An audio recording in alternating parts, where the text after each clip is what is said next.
Los planes de Dios se cumplen sí o sí, porque lo que Dios promete siempre lo cumple. A diferencia de nosotros los seres humanos, que muchas veces prometemos y no cumplimos, Dios y su propósito es más grande que cualquier adversidad. Por eso debemos confiar en Él. Vamos a aprender una lección importante en este día acerca de la historia de Esther. Cómo fue coronada como reina y cómo fue elegida por Dios en un tiempo tan difícil para ser de testimonio a los judíos y también en el entorno donde ella se encontraba. Vamos a orar para comenzar. Querido Dios que estás en el cielo, te damos las gracias por la oportunidad que nos regalas nuevamente de estudiar tu palabra. En este día, al estudiar juntos a través de este medio virtual, queremos decirte, Señor, que tú seas nuestro conductor y nuestro guía. En el nombre de Jesús, amén y amén.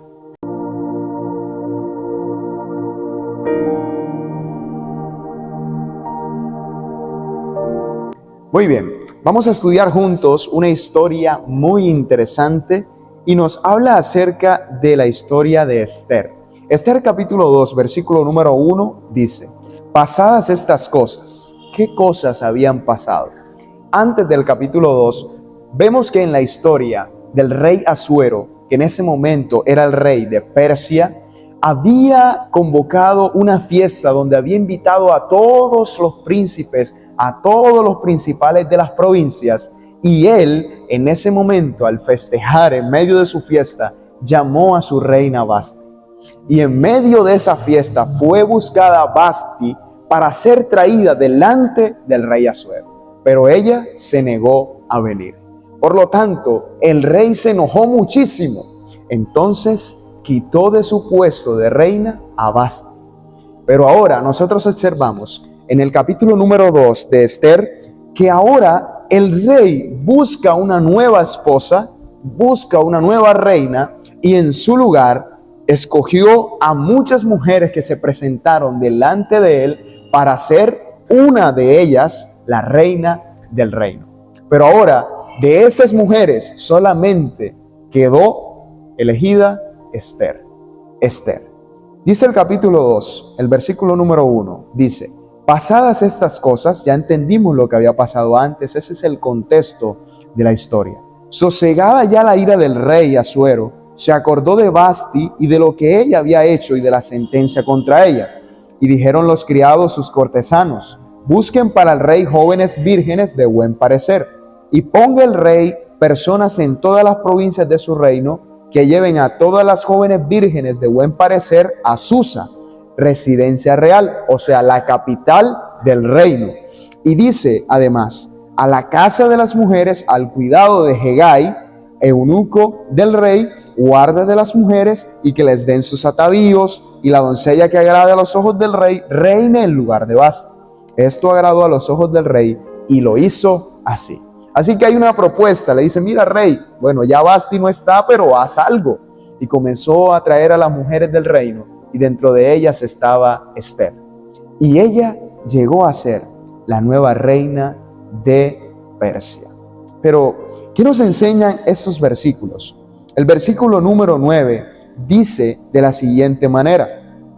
Quiero comentarles que en este versículo, antes en el versículo número 7 dice: y había criado a Hadasa, es decir, Esther, hija de su tío, porque era huérfana, y la joven era de hermosa figura y de buen parecer.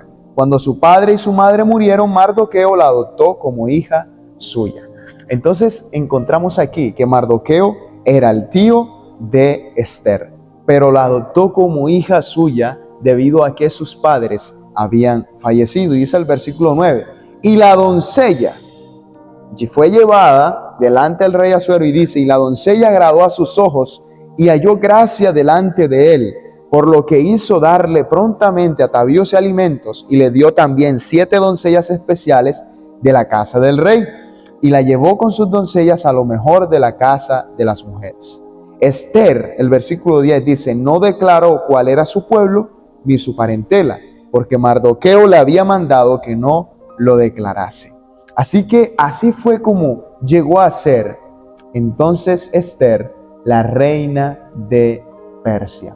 Y dice el versículo 17 del mismo capítulo, dice de la siguiente manera: y el rey amó a Ester más que a todas las otras mujeres, y halló ella gracia y benevolencia delante de él más que todas las demás vírgenes, y puso la corona real en su cabeza y la hizo reina en lugar de Vasti. ¿Qué encontramos en esta historia? ¿Y cómo podemos nosotros aplicarlo a nuestra vida?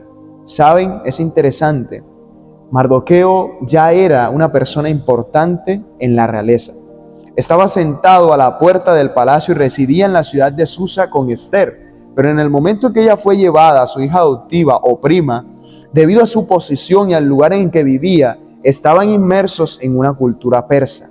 Esta debe ser al menos en parte la razón por la que eligieron a Ester para presentarla ante el rey. Ester fue llevada a la casa del rey y al cuidado de Hegai, guarda de las mujeres. Pero hay una pregunta aquí inquietante, y es la siguiente: ¿qué estaba sucediendo aquí? ¿Por qué Mardoqueo le dio esa orden?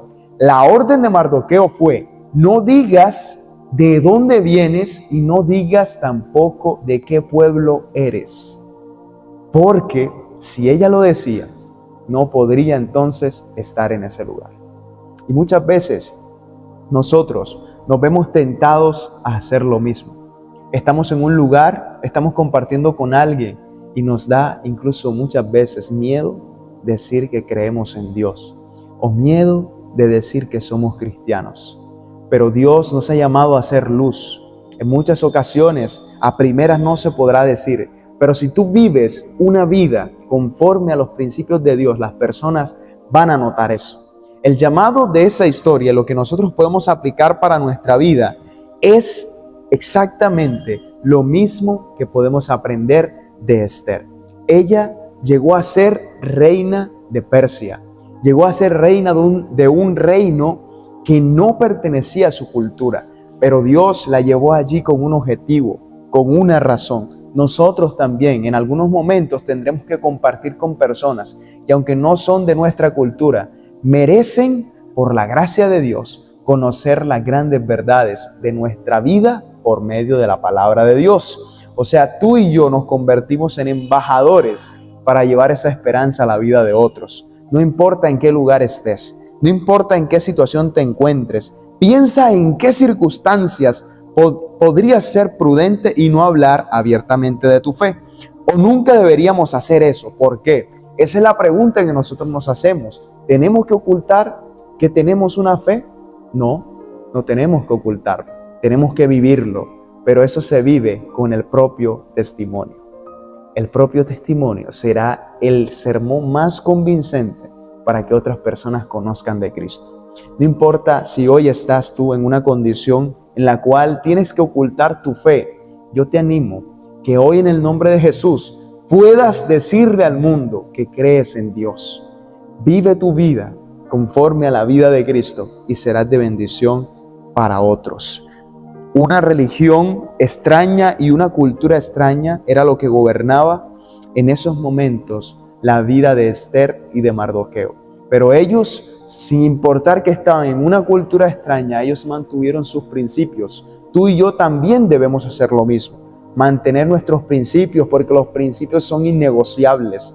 No podemos negociarlos con nada ni con nadie, sino que por el contrario mantenernos firmes en lo que creemos, porque la palabra de Dios nos dice que debemos estar y permanecer con Cristo hasta el final. Como dice el libro de Mateo capítulo 24, versículo 13, porque el que persevere hasta el fin, ese será salvo. Hoy la invitación es para que perseveremos junto a Dios, que no nos rindamos, que podamos rendir nuestra vida. Si nos vamos a rendir, que sea a los pies de Cristo y que podamos vivir una vida que sea de bendición para otros. Que Dios te bendiga en este día. Y si quieres aceptar esta invitación, yo te invito que puedas escribir acá en los comentarios: Señor, yo deseo vivir una fe y una vida conforme a ti. Y vamos a orar para culminar con este mensaje. Gracias, Señor, porque tú eres bueno y porque para siempre es tu misericordia. Gracias porque nos has elegido y nos has colocado en lugares donde podemos ser de bendición. Pedimos, Señor, que conforme a tu poder podamos ser de gran influencia para la vida de muchas personas, que en el nombre de Jesús podamos llegar a esos corazones que aún no te conocen. Esto lo pedimos y lo confiamos en los brazos eternos de Cristo Jesús. Amén y amén. Que el Señor te bendiga grandemente y que tengas un excelente día el día de hoy. Recuerda que Dios te ama y tiene un propósito para ti. Bendiciones.